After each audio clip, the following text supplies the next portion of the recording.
What's up, everybody, and welcome to the Swolecast. This week, we are talking Scott Fishbowl, we are talking Raheem Mostert, and we are talking with an old pal of ours, Benjamin Gretsch. Benjamin Gretsch, repping the FI stuff. I love it, man. How are you?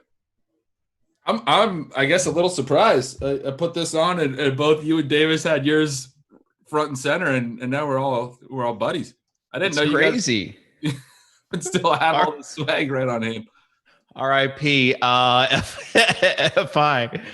Oh, I love Overzet's shirt that he has. Oh yeah, no, we're all wearing our FI shirts today. It was one of my favorite football sites back in the day, man. To have a piece of history in my closet means a lot. I got about 100 pieces of history in my closet that I can ship you.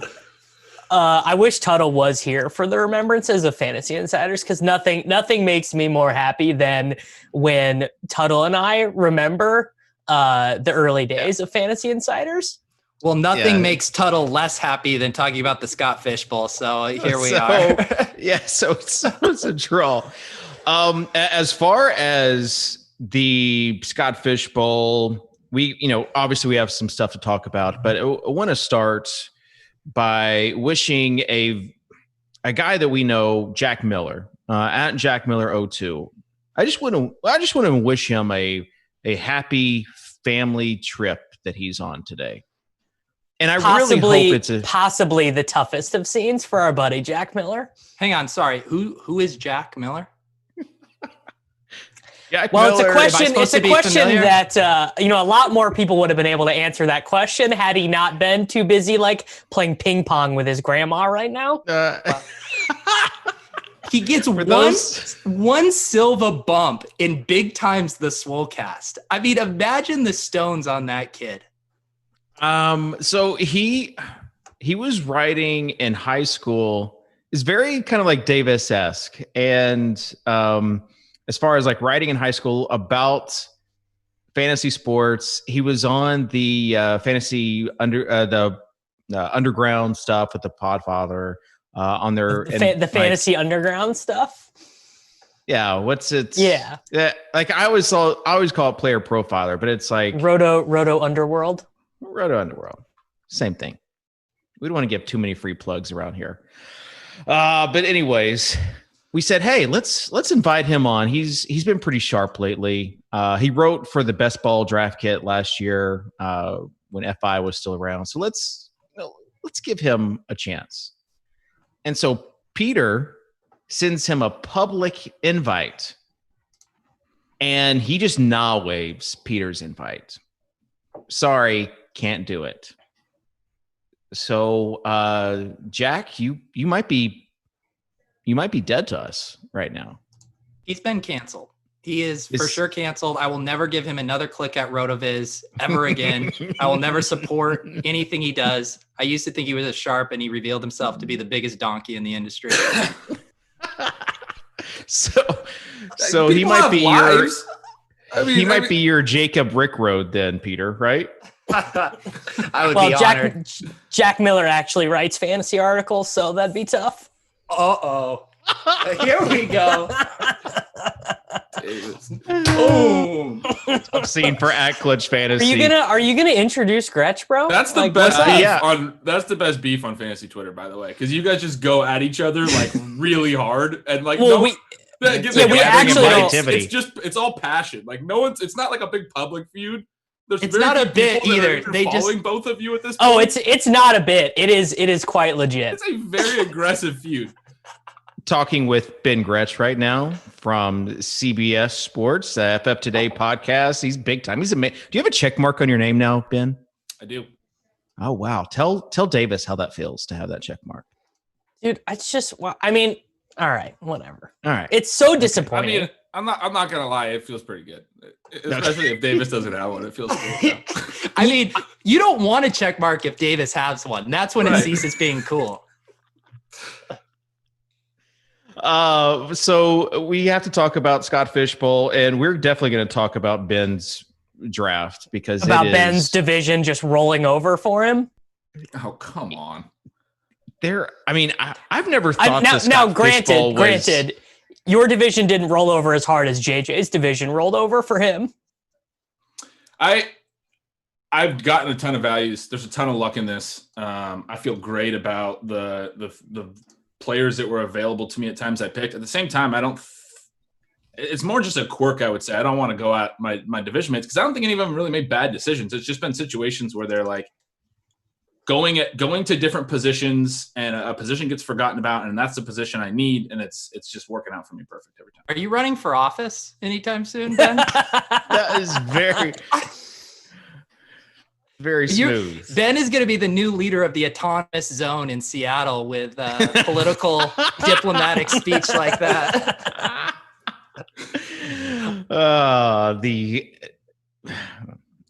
I was going to say the Scott Fish Bowl AZ, but I couldn't make it work.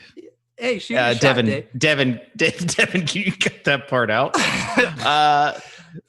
Let's talk about the Raheem Mostert trade request before we get heavily involved into the Scott Fish Bowl. Mostert, personally, I see that working out well for him. Just personally, I think it's going to go well. You think there's a big market for running backs now? Big market. I think the 49ers are obviously an organization that really value that position, really want to. So I think worst case scenario, he gets traded to a contender.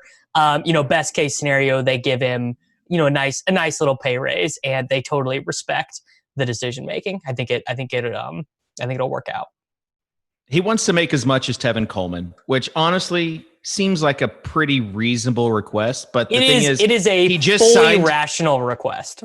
He just signed the deal last year, so it's like you signed it, bro. Like I get it. There's special teams involved there, but anyways, Ben, what's your take on this? I mean, his base salary is $2.9 million, right? Like, it's not bad. There was this comment that he signed a special teams contract, but like, it's not great. But I mean, for running backs, an older running back who had, I think, like 40 career touches before last season, it's kind of hard to like that. I think is about what 42, Ben. 42, Ben. Yeah, and isn't that Ben, about what Damian Williams? who led the league in yards per carry last year?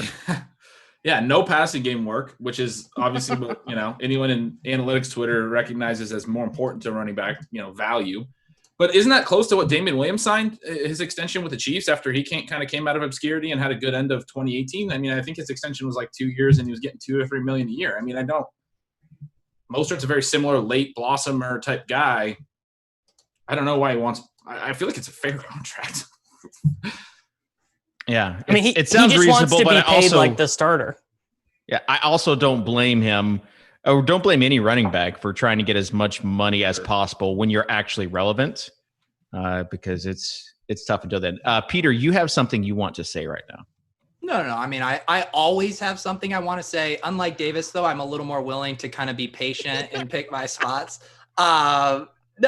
He needs to read the room, though, a little bit, right? I mean, if any organization has shown a willingness to devalue running backs, cycle through whoever, it's the 49ers. Like, Shanahan does not care. He'll burn a draft pick on, Joe Williams or whatever, and just move right on. Like, I think he needs to have a hard look in the mirror and realize that the 49ers aren't going to cave to his demands. Okay, so if you're having a guess right now, let's say you're in a best ball draft or doing a Scott Fish Bowl draft, where would you value Mostert as things are not resolved right now, Davis? I mean, the same place I've always had him, like 7th, 8th round, and he's been like, he has been.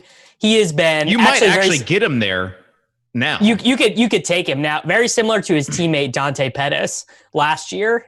Just one of the most overdrafted guys in all of fantasy football for a big chunk of the offseason. Okay, let's say he fell to the 7th or 8th, though. I mean, are you just saying that to kind of hedge, or would you actually take him there? I don't think I'd actually take him. But here's the thing, though. You can say like this is sort of what makes sense or what people will do, but then be like, I'm actually not taking Raheem Mostert until like the 10th round, personally. Yeah. Well, I think Davis, I'm hearing you say that you're maybe in best balls you would draft him at the 8th round, but not. No, guys like that are worse in best balls because Mostert will be a guy you can cut once it becomes clear that like Jerick McKinnon is ahead of him in the pecking order. He's worse in that format. All right, Peter, where would you draft him at? Yeah, well, to Ben's point, the whole reason Mostert is a bad pick before all of this is because he's going in that dead zone where you are paying for him to hit his ceiling at that cost. And then the whole point is there's all these risks like this, injuries, trade talks, guys usurping him. But if he drops and he's in the 7th, 8th round of regular leagues, then he's a premium 0 running back target for you, because then the fragility is working in your favor and there's no opportunity cost of the wide receivers you're passing over there. I hate it when I black out and make sense. That was a legit take. I think everyone appreciates that. So here's the thing. In the Scott Fishbowl draft, he still has not been drafted in my league, and we're 906. Or 907. I've got the 908. I've got the next pick. I've only drafted one running back so far. It would be, according to Josh ADHD's Scott Fishbowl tool, it would be the latest he has been picked thus far. 110 teams have selected him. Hayden Wink's currently the last person with the 901. So if you do draft him, Ben, what are your thoughts on the proverbial handcuff? Yeah, I kind of disagree with, I think it was Davis's take that he's worse in best ball, because this is a team, I feel like trying to figure out when to put him in your lineup is going to be tough. I mean, he's going to be terrible. He ran for 200 yards and 4 touchdowns in the NFC Championship, and then they started Tevin Coleman in the Super Bowl. Like, they didn't bring him into like the 3rd drive. Mostert, I think he got his first carry on their 3rd drive in the Super Bowl after running for 4 touchdowns in the NFC Championship. I mean, that's wild. I think this is a format, the Scott Fishbowl with the first downs, that obviously leans towards him, where he's more of an efficient runner. You're hoping that efficiency sticks, and he's probably not going to catch a ton of passes. So I think it can make some sense, but you're probably going to have some games where Tevin Coleman just gets used more. Like, I think it's going to be a committee and a tough one week by week. Can we, I know this show is supposed to be a gathering of positivity, but can we roast some of the people who drafted? Like Mostert? 3rd round Raheem Mostert, please. Please. King Showtime 44 took him at 304. B111 Edwards took him at 305. Dear Johnny Football took him at 307. Rest in peace, guys. You guys are now in the in-between with Jack Miller.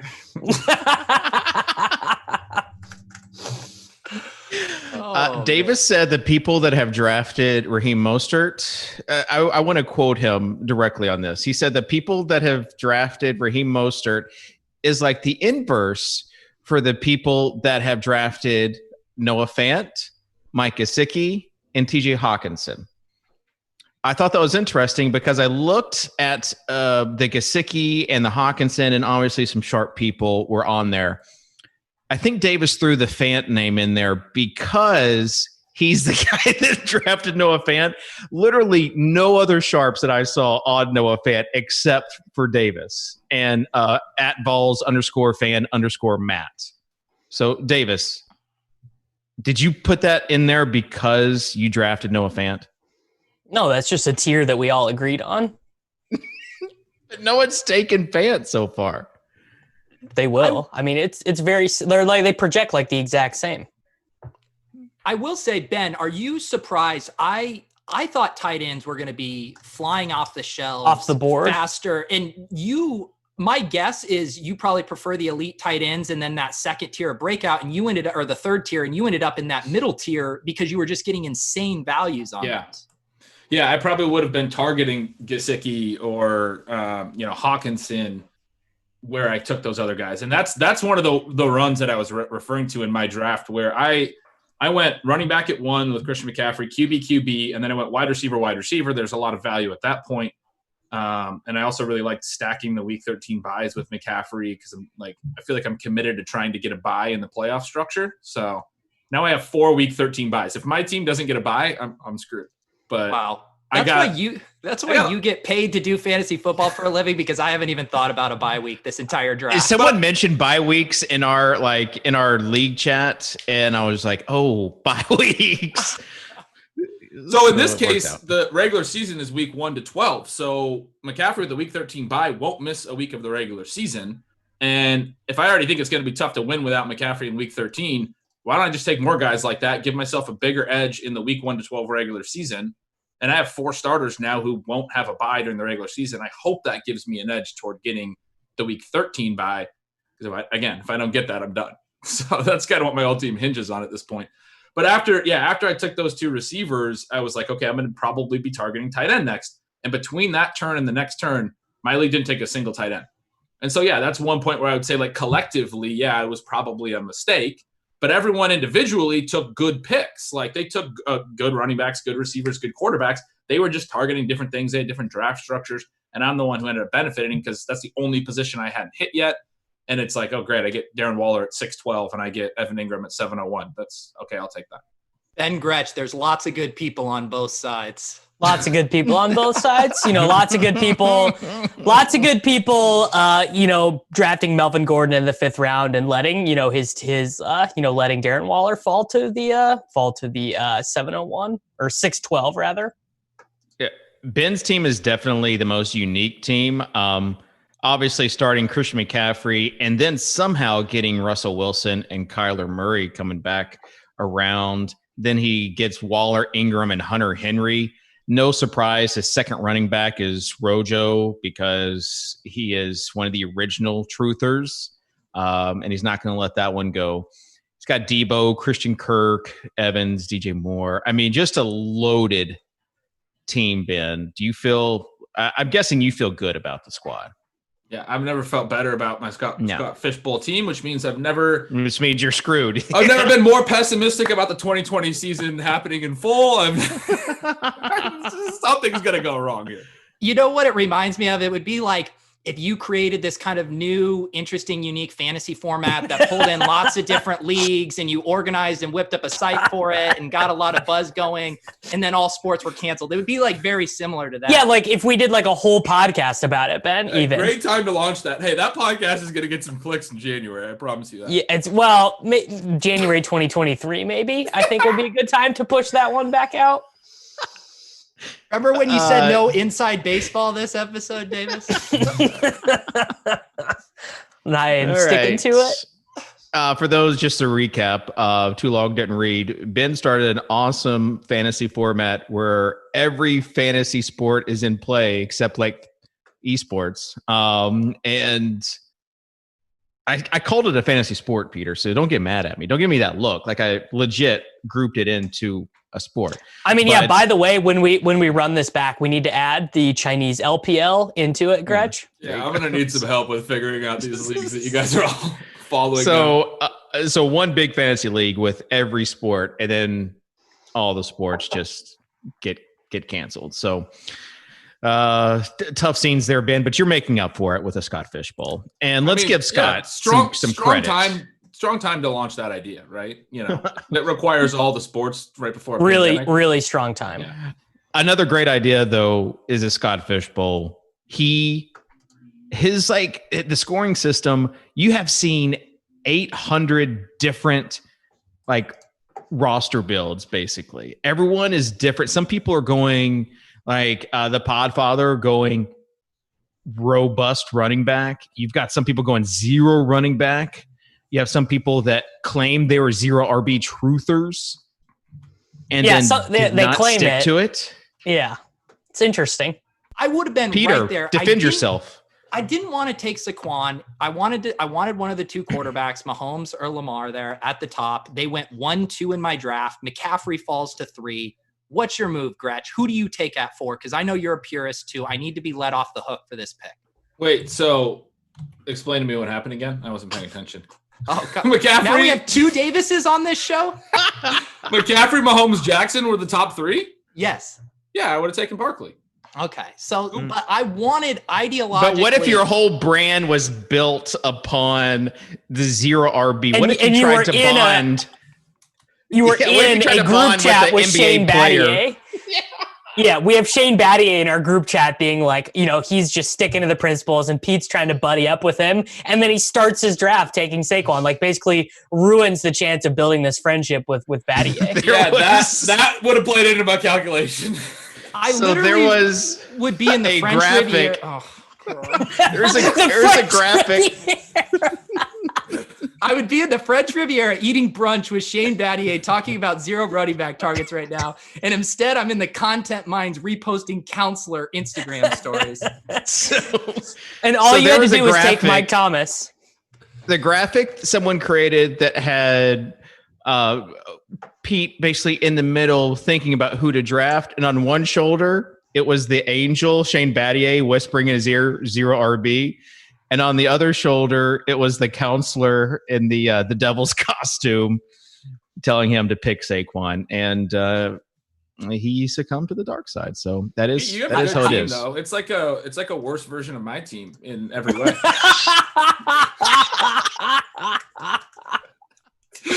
I'm literally looking at your running backs and I'm like, I hope I can double tap Philip Lindsay and Zach Moss coming back so I can just have a watered down version of Ben's team. God. I mean, Pete, how do you feel looking back on the fact that you were able to get Gesicki and Hawkinson? Do you just hate that Hunter Henry pick? Are you like, I biffed it? Yeah, I hated that spot in the draft. I knew I wanted to start loading up on tight ends because I didn't get Mark Andrews in the second or third, which I was going for. And I thought there'd be a tight end run. I kept waiting for people to get tight end hungry in this format, and it never happened. So yeah, I massively regret that pick. I was 2 picks away from AJ Brown falling to me at that spot, and then he didn't, and I took a tight end. And I'm pretty sure I was one of the earliest people to take Hunter Henry, and I hate everything. I really was tempted to go full like Phil Hellmuth on my divisions group chat because in between my 10th and 11th selection, my whole queue got destroyed. I had 5 guys loaded up and they all went. Like, I think the earliest McCole Hardman is gone in any draft would have been, first of all, where I had him selected to auto draft. But now I have Sammy Watkins loaded up as my pre-draft selection in the 11th round, just because these people have put me on such insane, like, monkey tilt. I can't believe that. It's so annoying. It's so annoying. The best thing is everyone posting these gorgeous screenshots, and Davis is about to go Tariq Cohen and Sammy Watkins back to back. Now, Sean did take Tariq Cohen, so that makes it okay. Like Sean, if Sean makes the selection, yeah, it's signed off. But yeah. Sammy Watkins over all these other 0 RB targets is unjustifiably bad, and I'm only doing it out of pure anger and frustration. Actually, this is funny. The ADP stuff is crazy because it's so all over the board. So you can't look at it and be like, "Oh, my guy's going to be there." Like I thought, all my brand guys like Keshawn Vaughn, Tannehill, AJ Brown, like they all went right before I could take them, and it was just like I thought that I had plenty of space to take them, and I didn't. AJ Brown has been a really interesting guy in these. He's gone in the 4th round and in the 7th round. Like they're just these massive swings in valuation. I think I took him in the 5th round, which didn't feel great, honestly. Well, I think he went the 5th in mine. There's picks like that I was looking at. Jonathan Taylor's another guy I really like. That's where I think my league was sharp. They took a lot of guys that I like and I think are good targets in spots where I was going to consider them for the first time at my next pick. So they got me, they beat me to the punch. But I was gonna laugh at your Cohen pick because you took him 10:09, and I said I was considering him 1 pick before me at 12:12. He went at 12:11. Basically, what we've established is that for Kitchen Davis and I, the Scott Fishbowl has destroyed our brands. And meanwhile, JJ and Ben Gretsch, their drafts are filled with paid crisis actors to lift up the quality of their teams and boost their brands and, position as industry thought leaders. So it's just a great contest all around. Well, my draft was fine until this round. It's really gotten away from me. I still don't have a second quarterback. Wow. Not sure that's going to work out for you. Here's the thing. I think people are donking the quarterback stuff hard, by the way. DK the guy Metcalf, who started with 2 quarterbacks, thinks that. DK Metcalf fell all the way to the 7th, and I got Russ Wilson in the 2nd. So Lockett went before Metcalf. And so there was, I mean, if I had to pair someone, it would be like Josh Gordon, who just sold his Super Bowl ring yesterday for money. And like, it's, yeah, sad story there. Or like Antonio Brown and hope that he plays. So like DK Metcalf was the last option I had. And so it was between Metcalf and Burrow, who fell all the way to the 7th. And I knew that Burrow wouldn't be back because another guy only had one quarterback, and I took Metcalf. But listen, I've got Godwin, Ridley, Metcalf, Diggs. I've got Ertz and Kelsey. I got David Johnson. So you're just not planning on starting a super flex, just a regular It's just flex. like Rivers is still there. And I'm hoping that he comes back around to me. Really high ceiling option. Well, it's just kind of what it is right now. I'm hoping those other guys, like, I mean, Metcalf and Godwin are the ceiling guys that kind of get me there. Is Bridgewater still available for you? No, he's gone. Like everybody's gone except for Rivers. Darnold is there. Tua is there if I wanted to like get a quarterback 3 after Rivers, but yeah. Ends up. I like Rivers in this format. I think like they got a great offensive line. I think the Colts are like really underrated, and he's always been pretty accurate. I think they'll take fewer sacks in Indianapolis, and I think he'll complete plenty of passes. Okay, so I'm gonna let you But guys. he might just be dusted off though. Like you gotta calculate in the possibility that like he just is not physically able to do it anymore. True. So take a look at my team. I really want Gesicki, but I only have one quarterback and one running back. Are you just committed to the bid at this point? About what? Of the bid of only having one quarterback? Are you committed No, to I think having a shitty team or not? Well, no, I mean, there are guys in our 104 group chat, Peter, who are like, actually, you don't even need a second quarterback because there's going to be so many bad weeks. You're better off just starting, Diggs instead of a second quarterback. Well, my thing is like, I think I can get Rivers coming back in the 10th, rather than someone snag him as their QB3. So does that mean that I can go Gesicki? But even though Mostert's there in the 9th, I don't have one running back. So pick my player. So Rivers, Mostert, or Gesicki. Based on ADP, Rivers is clearly the next highest quarterback. He has a 94 ADP. What overall pick are you at? I don't think you're going to get him on. They're at like 9.6. I just pulled it up here. Yeah. We just completed so 9-6. You're past Rivers ADP. So the thought that you'll get him another round later might be stretching it. You might have to make a call on him now. Ugh. But Gesicki, there's so many sharps on Gesicki. I want to join Team Sharps. On He just wants to see Soccer Dave in the screenshot with like Drew Dinkmeyer. Like that's literally all he wants. He just wants to be in the screenshot of people being like, the Gesicki bros are really sharp. Peter, can you pull up Gesicki, who drafted him on the tool? Because I think there's some pretty sharp people there. We've been having a Gesicki holy war via DM with Pat Crane literally all week. I'll say this: the way your roster's built, if it were me, I would not worry about the fact that Raheem Mostert looks like a value, and I just wouldn't take him because I didn't already like him already, and I'd be more concerned about other things. I'd either take Gesicki or Rivers.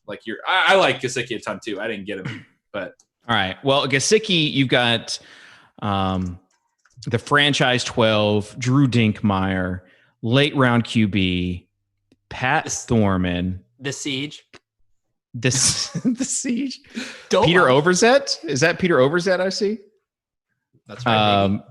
And then one in the 9-11 spot, Jacob Rickroad at Clutch Fantasy. Imagine myself in that collection of sharps right now with Gesicki, in addition to Kelsey and Ertz. Tell me I should not do it, Davis. I mean, I think you should take Rivers, but other people feel differently about the quarterback scoring than I do. You know what's gross? Beers Water getting Gesicki at 11:01. That's gross. Some leagues are just cheating. Like some leagues are straight up like it's just cheating. Shane Battier got him also. Man, Noisy Huevos, Fantasy Mansion, like all these guys. Kitchen, in my projections, Rivers comes out QB 17 in Scott Fishbowl scoring, one spot ahead of Josh Allen. It's not a horrible option in this format if you like Indy's offense and you know. I just feel like at this point, I'm just going for like just massive upside with Gesicki and then hoping that Rivers comes back. And if not, it is what it is. But I'm all in it to win it, basically.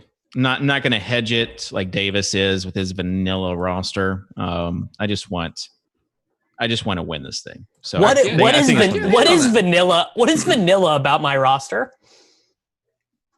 It's just like bad plays, like Fant when everyone else is taking Gesicki. All right, let's book Gesicki versus Fant. How much you want? PPR or Scott Fishbowl scoring? It looks like you're reaching for your wallet, like to get out the bills right now. How much? $20? Let's see here. Davis, why are you so high on Noah Fant that you want to book him against Gesicki? It's just the same. They're basically like the same thing to me. I don't really have them projected that many points apart. So that's why you want to bet. But how are they the same thing? Do you think Drew Lock is like really good? No, I'll back Noah Fant here. They both had very similar production last year, and I think they're in similar scenarios, right? Where you're banking on, can Gesicki be the number 2 over Preston Williams, and can Noah Fant be the number 2 over Jerry Jeudy? I feel like they are pretty comparable from production, athletic, and team situation standpoint. I have them separated by 19 PPR points. I have Gesicki as my tight end 6 and Fant as my tight end 10, but obviously really close in terms of points per game. I prefer Gesicki, but I don't think it's like a tier break or anything like that. I think that would be absurd, especially. I have them 28 points apart, so I do think it's a tier break, and I don't think it's absurd. Gesicki had the 4th most air yards at the position. You prefer Gesicki, yet you want to place a bet on Fant. Yeah. He's asking you. Yeah, I think it's basically like a coin flip. Like the difference would be a touchdown basically over the course of the season. So Gesicki ran the 4th most routes of all tight ends and had the 4th most air yards and ran the most routes out of the slot of any tight end and was split out in the slot or out wide. I think four times as frequently as he was in line. Like he was very inefficient. And I agree with Peter that like the roster layouts are similar, but no, I agree with I agree with 100% of what you're saying. And I think Gesicki was literally my tight end 5 maybe in rankings. And I did a podcast with Mike Clay last week, and he brought the heat in terms of Gesicki has an incredibly good chance of being this year's OJ Howard because of how Chan Gailey uses tight ends. And I don't know that's why I used the point about how he doesn't line up in line. He doesn't play tight end. Well, I think the concern. So I totally agree with you. And I think the concern would be that basically those slot snaps just get eliminated because it's not part of the offense. Now, I like Gesicki more than Fant. I have him projected ahead. I have him ranked ahead. But I don't think there is a tier break at all. The SFB drafters don't think there's a tier break either. They're going within 4 of ADP, Gesicki 104 and Noah Fant at 108. But that's probably makes Gesicki. It's like public money versus is like sharp money though, right? Like all the sharp money's on Gesicki. The other side of it that I want to say is I think, and sorry to cut you off, Davis, but I think people are way too high on Drew Lock. Like Joe Flacco got hurt last year. You guys remember that they were like, Drew Lock's not ready. And they played Brandon Allen for 3 starts while he completed fewer than 50% of the passes. And they were like just awful on offense.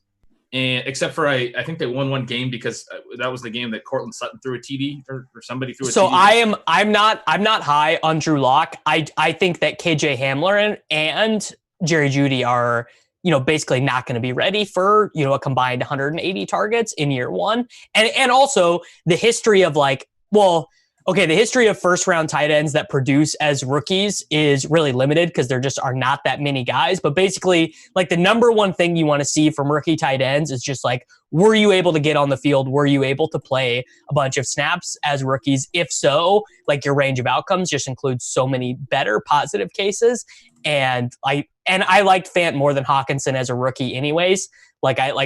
Fant was a guy like for dynasty purposes and stuff I loved regardless. So I saw nothing to dissuade me of that last year. Yeah, basically. I agree with that. I think Fant's a good player. I just like Locke only made 5 starts. People talk about it. He went 4-1.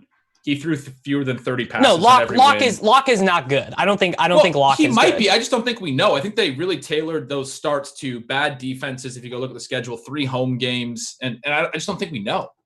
Right. Gretch, what's your opinion for Gesicki on having Fitzpatrick at quarterback for most of the season or Tua? Does that change things at all for you if you were confident in knowing which QB was going to start the most games? Yeah, I'd rather have Fitzpatrick just because of all the stuff I just said about the volume and the air yards. That's what Corain thinks too, which I don't know. I kind of think the improved efficiency of Tua could be better, but that also could be wrong.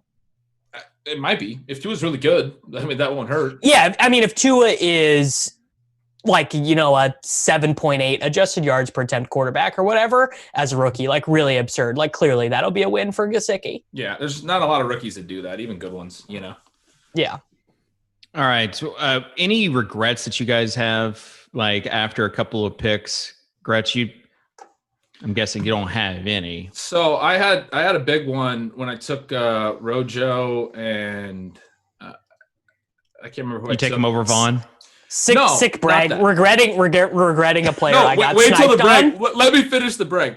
Regretting a player I'd kill for. I would good kill picks. to have him. 2 good picks, but I realized that I should have taken Christian Kirk a little ahead of ADP to stack him with Kyler Murray, and then I got Christian Kirk the next time around. That's your regret. Oh my! Is getting the guy you my want. regret is just having the draft fall perfect for me. I'd rather have Jack here right now, and that's saying a lot. God. It's like the interview question. What's your biggest weakness? And that's My biggest weakness is having a league winning team. that I care too much. I'm too much of a workaholic. Where were you going with that, Gretch? Your biggest regret? That's what I said. Let me finish the brag. That was literally the only regret that came to mind. Oh, it was a good bit. Just you have to realize that Davis is always going to cut you off if it's longer than 2 sentences. Davis, what's your biggest regret? I guess not taking McCole Hardman at the 9th round. I don't have any control over how bad the sequence went for me. It just was terrible. Actually, no, my biggest regret was not taking Tyreek Hill at the 209, 21st overall to complete the Mahomes stack. I should have just been more open to having a bad second quarterback, I think. But you were debating that. I mean, you kind of knew that was like a big decision right before you faded. Well, I thought there was and based on ADP, this turned out to be true. There was a bigger chance of Tyreek Hill coming back to me at the 304, 28th overall than Kyler Murray getting there. The issue is that the issue on doing a podcast for a very niche league with only 1,400 listeners in it or 1,400 players in it, and then giving out your entire strategy beforehand is people generally know what you want to do. Oh, so you think everyone was listening to your takes and sniping you? I mean, that's what they said. So yeah. Wouldn't surprise me if that was true. Kitchen's like, you know what? This niche league with 1,400 total participants, there's no way they could have found your podcast, and there's no way they would have listened to it. If I was in your league, I would have listened to your podcast probably. Absolutely. Just to figure out what you were doing. I don't think that's going to affect. I don't think that would affect the way he's drafting. Like the way other people are drafting and the values that are available. If they know he's not going to go, I don't know. Gretch, you're talking about the guy who asked to be placed in another league because he was too scared of at Clutch Fantasy being. Is that a true story? That's a true story. No, I saw Clutch Fantasy tweet that and claim that. Yes. Is that true, Davis? No, Yes. Scott DM'd me and said, like, Scott Fishbowl is supposed to be fun. I don't want to be involved with this. And I said, it doesn't really matter to me either way. Well, this is your story has changed a little bit since last week. Inaccurate. I actually just read the DMs out loud on the show last week, so it's the exact same.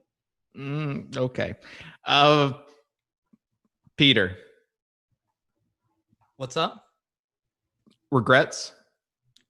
Yeah, probably not learning a second language as a young child. Not being in Fantasy Insiders. Being on the show. No, I already said mine. Hunter Henry. I hate myself for taking him in the 6th round. It was very aggressive. All right, let's talk about some of the Kyler Murray. Who should you have taken? Opinions. Sorry. I probably would have taken a wide receiver there. I think Sutton, like Diggs and AJ Brown, and some of my targets had all gone off the board, and I was tilting, and should have probably just taken one of those next tier wide receivers. Hey, Gretch, can I go on to my next point? Cool. Let's talk about Kyler Murray for a second, because did all three of you take Kyler Murray? And Ben, I saw some people that were basically saying Kyler Murray in this format, he's not worth the price that you guys paid for him early second round. Late second round, early third round, ahead of some of those other quarterbacks. What's your take on Kyler Murray this year? Yeah, me and Jeff Collins had a good discussion about that. He called it fishy, and that was kind of my point. Was I thought it was like I took him right at ADP. So I was just kind of saying like I didn't think it was fishy, but I like him a lot. I have him improving in touchdown rate. I have him improving in completion percentage, yards per attempt. We just talked about how rookie quarterbacks aren't typically very good. Murray was decent, 64% completion percentage. I mean, he wasn't bad across the board. And I expect, especially when you add in DeAndre Hopkins, and then you have the big pace note that I'm sure you guys know all about, that Arizona was like 4th in situation neutral pace, but they were only like 21st in plays. So that like, we should expect, everyone was pumped about Cliff Kingsbury running a ton of plays last year. Didn't happen, but the pace was there. We should expect that to actually happen. I mean, when they actually are like completing passes and scoring points, they're going to run more plays. That's an official bold prediction here. Yeah. I mean, I have them running a ton more. So Murray for me came out as QB6 in this format and just a point higher than QB7, pretty clearly outside the top 5, which was Lamar and Mahomes and Breeze and Wilson and Dak. And he's right there with Watson, like 15, 16 points behind. But I still think he made a lot of sense at QB7, which makes him in a superflex league a second-round pick. Peter Overzet, you like the horizontal air raid, am I right? I love it. Can't get enough of it. I'm martingaling it this year, getting them everywhere. The perfect pass. Yeah. Pat's literally sending me already like screenshots from articles about like 3rd string tight ends on the Cardinals that he's interested in as a late flyer. Like we're ready to go back to the well. I mean, martingaling is scientifically proven to be the best gambling strategy. It is. You can't lose. You can't lose. Any thoughts on other than Gretsch, some of the good teams that were out there? I mean, do we want to talk about JJ's team? Like, do we even have it in us to talk about JJ's team? We can talk about JJ. Yeah, friend of the show, JJ. Late round QB. Gretch's division was kind. JJ's division just gave it up. You think they rolled over and played dead? I don't know. I would have to go look at the entire draft board to see if any of the other teams are relatively reasonable, but JJ's team is absurd. He starts with Saquon, then he gets Kenyon Drake, then he gets Mark Andrews, and then you're like, okay, well, he doesn't have a quarterback yet, so he's got it. He's going to get stuck with someone bad. Nope. Then he gets Chris Godwin at the 411. Then his division leaves him DJ Moore at the 502, and then you're like, okay, he's screwed. There's no way he's going to figure out quarterback. Nope. Josh Allen, Jared Goff, and then you're like, okay, well, they're going to it's going to get thin here late for him. Nope. Mike Gesicki, boom. Boom, Deontay Johnson. Boom, Marvin Jones. It's just like, it's ridiculous. It's a good team. It's a good team. I like Mike Beer's team. Someone mentioned it. It's 0 RB, And I love that he put it on Twitter yesterday, and everybody was like, the comments were so harsh, and it just cracks me up because this team is so stacked everywhere else. He has to start 11 players. He's drafted 11 players. A couple of these guys will be backups. He's got to start running backs, obviously, but he's got so much flexibility and firepower everywhere else. If he hits on a late round running back, and it's not like he's not going to draft running backs. He's probably going to go 12 through 18 all running backs right now, I would expect. And if he hits on one of those guys, and literally almost one, every year, literally one. And that's a lot of bullets in the chamber now. I mean, now this team is like unbeatable. If you're a guy like Jack, say, trying to break into this industry, first of all, accept invites onto industry flagpole shows. But second to that, if you want to get some heat, get some traction, just post a screenshot of you doing a true zero RB draft. Your engagement will be through the roof. You will trigger people. You will inspire a healthy discourse. This is a pro tip from me. Never stop tweeting about zero RB. Your mentions will love you for it. Jack, though, he drafted Saquon with the 2nd overall pick. Happens to the best of us. So, he actually had a choice. Like you had a choice. You were backed into a wall, Pete. I was. But I loved what Jack did because he went just heavy wide receiver. Juju, Ridley, Metcalf, Allen, Diggs, Fuller, Kirk. I've got 3 out of those guys. So, yeah. That's a lot of really good receivers. Yeah. Should we talk about Sean's team? Oh yeah, he had a really interesting start since like the 3rd round or 4th round. He just he just did Sean things and just went all. I do think, to be fair, I think he does kind of Josh around. I think it's a little disingenuous in the free leagues, I'm gonna say. I am gonna say that. I talked with him. He said that, Blair had put out that first article on RotoViz where he was comparing the ADP to a tight end 5 start in the draft. And I think Sean found that intellectually interesting and wanted to experiment with it. But my guess would be if you asked Sean once he saw how that 3rd tier of tight end ADP shook out, he would like a mulligan on that start, just because I would have figured that this would have triggered more of a tight end run. But when he gets Hawkinson at 10:04, it just shows you, like, Gretch, like, should there be a 6-round ADP difference between Darren Waller and TJ Hawkinson? No, and I bet you're right. I bet if there's one pick, especially, I don't think he would regret Kittle and Ertz, and this is just me speculating, but I bet it would be that Waller pick at 404. And I took Waller too, but I got him at 612 because I only. Oh, one of my biggest regrets was not being able to get Waller in the 7th round. I actually had to get him at 612. I'm gonna throw in. Are we surprised? Are we surprised at how far Diggs has fallen? I think Bills are like uniquely bad in this format because they're going to run like 400 plays. Are they? Why are they going to run? They're not going to run that few, obviously. But why do you think they're going to be so slow paced? I guess actually it's not a low volume; it's a low completion thing there. Where how many catches do you have Diggs projected for?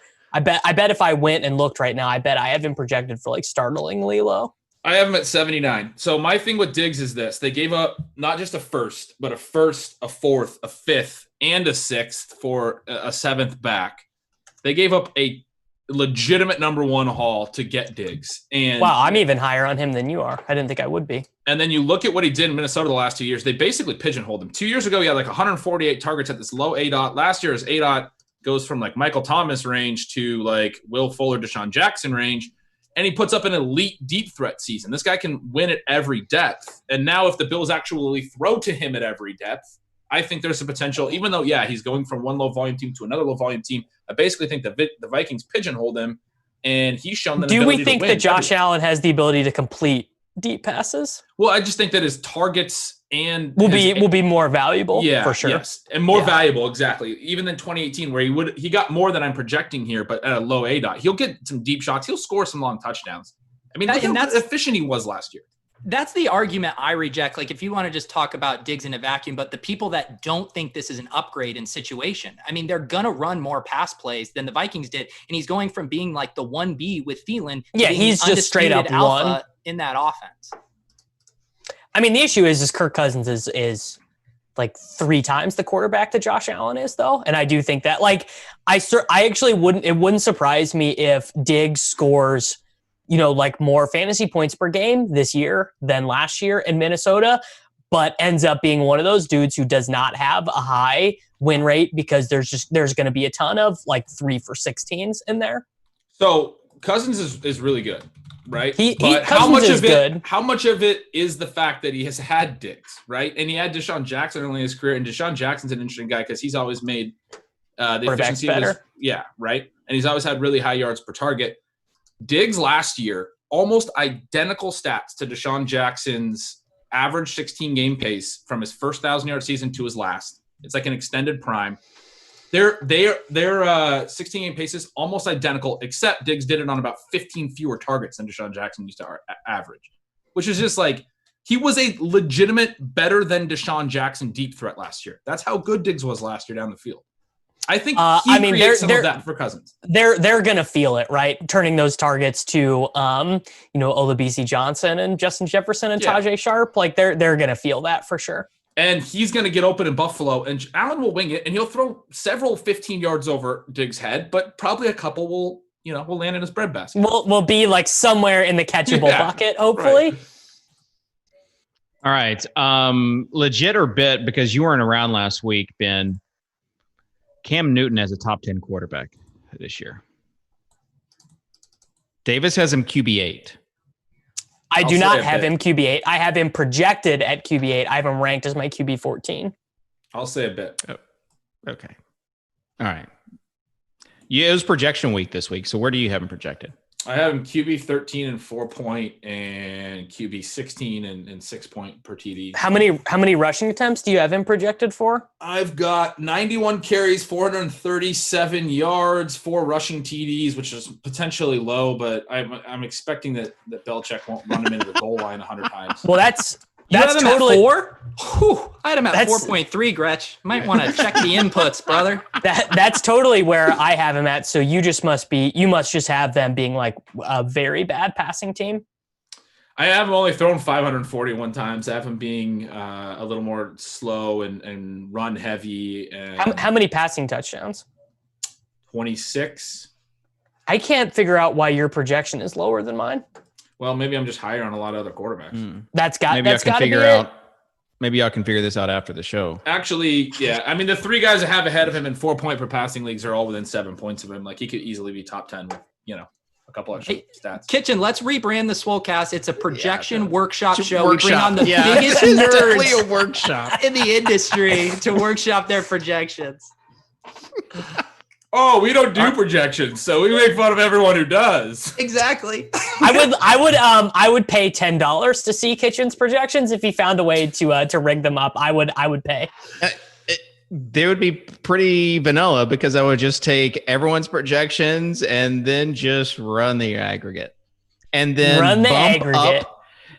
Titans players, the Titans players. Derrick Henry would have 2,000 yards.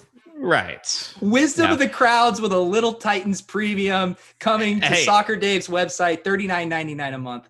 Coming to RG Premium, lifetime baby. Lifetime value of $1 million. What's the lifetime value of a subscription to David Kitchen's Titans Premium projections? It's priceless. Is it close to a Roto Radar sub? It really is. I was kind of tilted, but also kind of proud that I did not get any Titans players. Like they're all getting picked before I can get them. So AJ Brown, Derrick Henry, Tannehill. Pat Kerrane loves himself some Ryan Tannehill. It's pretty intense. I've been surprised at like how high Tannehill's gone, but I guess when you've got an efficient quarterback with just lots of weapons. That 6-year sample of Ryan Tannehill playing like a converted wide receiver does not seem to be scaring people. Yeah, but who was his coach? Who was his coach? Who was Peyton Manning's coach? It certainly wasn't, Terrell Owens reincarnate, AJ Brown. I mean, Devontae Parker, dude. Devontae Parker is good. He's like Devontae Parker wasn't getting on the field. He wasn't getting any passes. Like Gase held him down too. I don't know what you want. Devontae Parker, just nah wave on being anywhere near AJ Brown. Sorry. He's good. I mean, I agree. I agree. But do I think that Ryan Tannehill is lead the NFL in YPA good?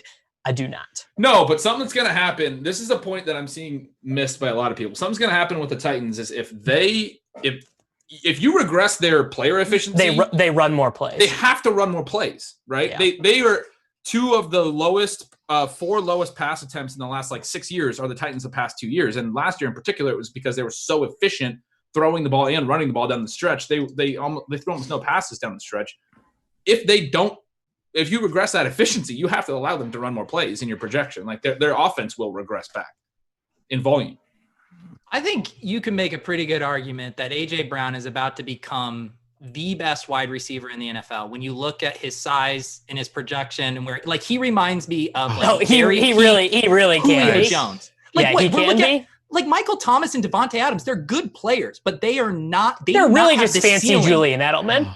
Oh, man, pants are coming off right now, guys. No, I mean Michael Thomas does not have the ceiling of AJ Brown. No, from an athleticism standpoint, I'm Thomas is with not Pete. the athlete that AJ Brown is. That's true. It's true. That's why we called him Bad Michael Thomas 5 years ago.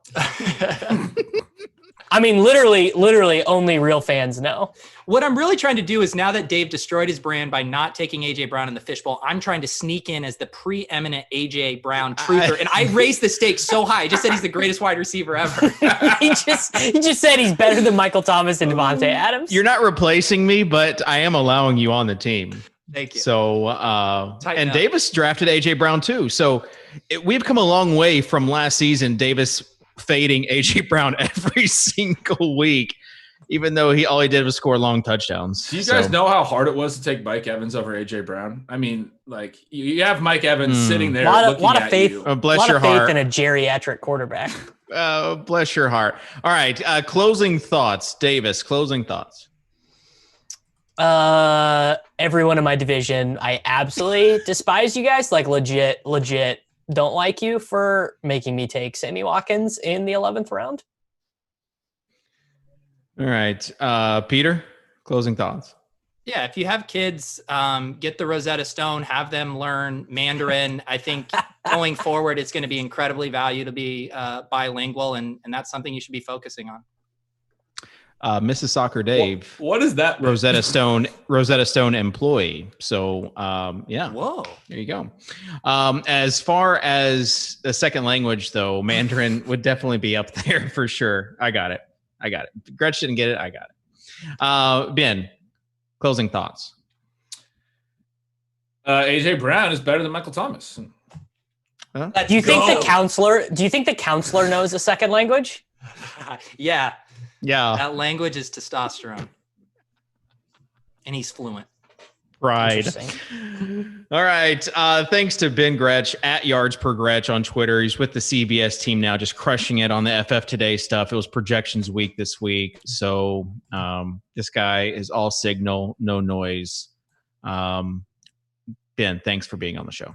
Damn, that was really heartfelt. That hit me here, man. Appreciate that. All signal, no noise. You're the AJ Brown of fantasy analyst, brother. Thanks. All right. Thanks everyone for joining us. We'll see you next week. Later.